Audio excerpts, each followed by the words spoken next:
again, those resources are there. Your support system is there for you. Yeah, I mean, I think for a lot of people who may be afraid, maybe they've never been to a therapist, maybe they don't know what to expect, or they've been to therapists in the past and it hasn't been a good experience. You know, they haven't necessarily felt like it was helpful to them, or maybe even they felt like they were stigmatized somehow by it. You know, what do you say to people in those situations? I would say contact law enforcement, because law enforcement had a huge role in my case as well and helped me tremendously. So I would definitely say reach out to them, because they will direct you to the proper place. Mm. And so what does that look like for someone who's, you know, stepping out, you know, having the courage to take that first step? What does that process look like, just so someone understands that before they actually get into it? Yes, what it looks like is that you're actually going to be advised on exactly the steps to do. So they're going to help you. So again, just really reach out to them, go to the station. They will help you. Thank you for that. And thinking about going back to, obviously I'm a guy, duh. And going back to the male aspect of this, and I know guys that have been, you know, physical domestic abuse victims from women. What are some of the ways that men can handle that situation? Because obviously they want to, you know, restrain or whatever, they want to understand. What are some things, and men who are watching, because we got Samuel here in the house. Thank you, Samuel, for being here.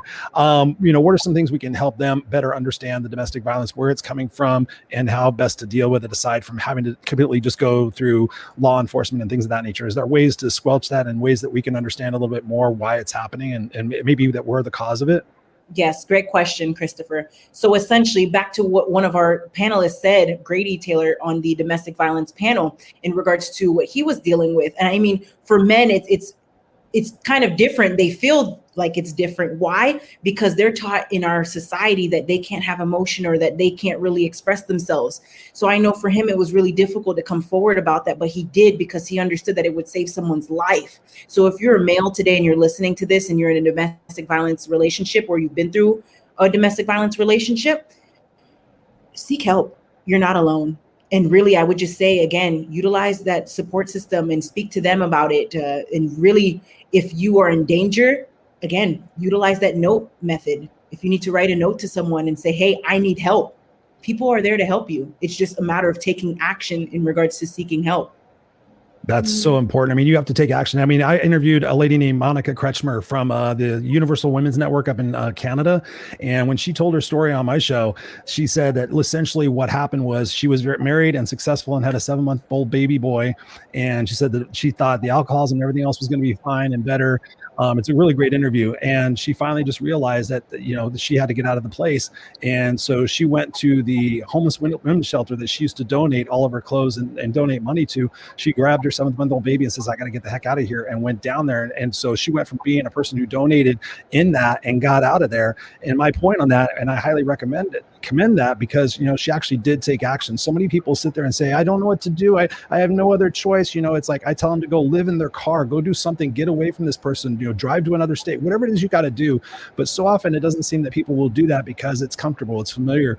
What are some of those things that you could say about that to people who might be watching this, experiencing that same thing? Yes, oftentimes individuals stay in those type of relationships because of love, but they don't understand that's not love. They are being manipulated and controlled by a narcissist. So when you're dealing with a narcissist, again, the character traits are in alignment with that abuser. So it really, really has a pattern. And we really need to focus in on that, because then this can all be prevented, and individuals would understand that they do have a choice. You do have that decision you can make for yourself. You can leave that relationship. It's all a matter of understanding what you're dealing with, being aware of who you're dealing with, and understanding that you can get out. Because a lot of times they feel stuck. They feel like they don't have anywhere to go, that they don't have any help, but you do. If you're listening to this today, you have help. People are here to help you, such as myself and Christopher and Pamela, I'm sure, as well. And we know individuals as well. If you know someone, seek help through your support system or your community.